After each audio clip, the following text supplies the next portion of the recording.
सर्वेश्वर दयाल सक्सेना द्वारा रचित कविता मेघ आए में मेघों के आगमन के माध्यम से गांव में दामाद आने के उल्लास का वर्णन किया गया है।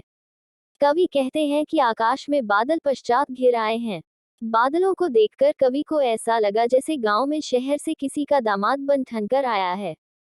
गांव में शहर से जब कोई दामाद बन ठनकर आता है तो उसे देखने के लोगों में प्रसन्नता भर जाती है। बादलों के आगमन की सूचना देने के लिए पूर्वाई हवा नाचती राती चल पड़ी है। लोगों के घरों के दरवाजे खिड़कियों खुलने लगी, अर्थात लोग भी मेघ रूपी दामाद को देखने को आतुर हैं। मेघ बहुत बंठन के शहरी मेहमान की तरह आ रहे हैं। जब मेघ आ गए तो पेड़ों ने गर्दन उचकाकर झुककर उन्हें देखा।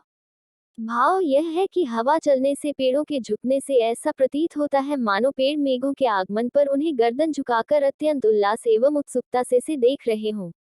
धीरे धीरे हवा आंधी में बदल गई और चारों ओर धूल उड़ने लगी।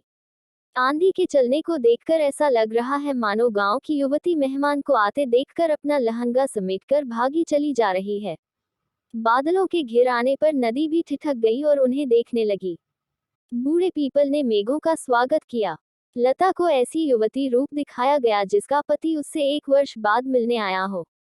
इसी प्रकार तालाब भी मेघों के आगमन पर उल्लसित है, क्योंकि मेघों के आने से उसमें पानी भरेगा।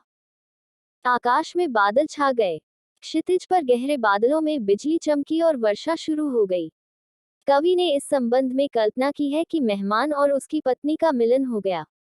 पत्नी ने पहले तो उसे 1 वर्ष बाद आने और 1 वर्ष बाद उसकी सुध लेने का उलाहना दिया था, पर जब दोनों का मिलन हो गया तो बिजली सी कौंध गई और पत्नी के मन में जो भ्रम था वह दूर हो गया। उसके भ्रम की गांठ खुल गई, अर्थात उसके मन की सारी शंकाएं दूर हो गईं।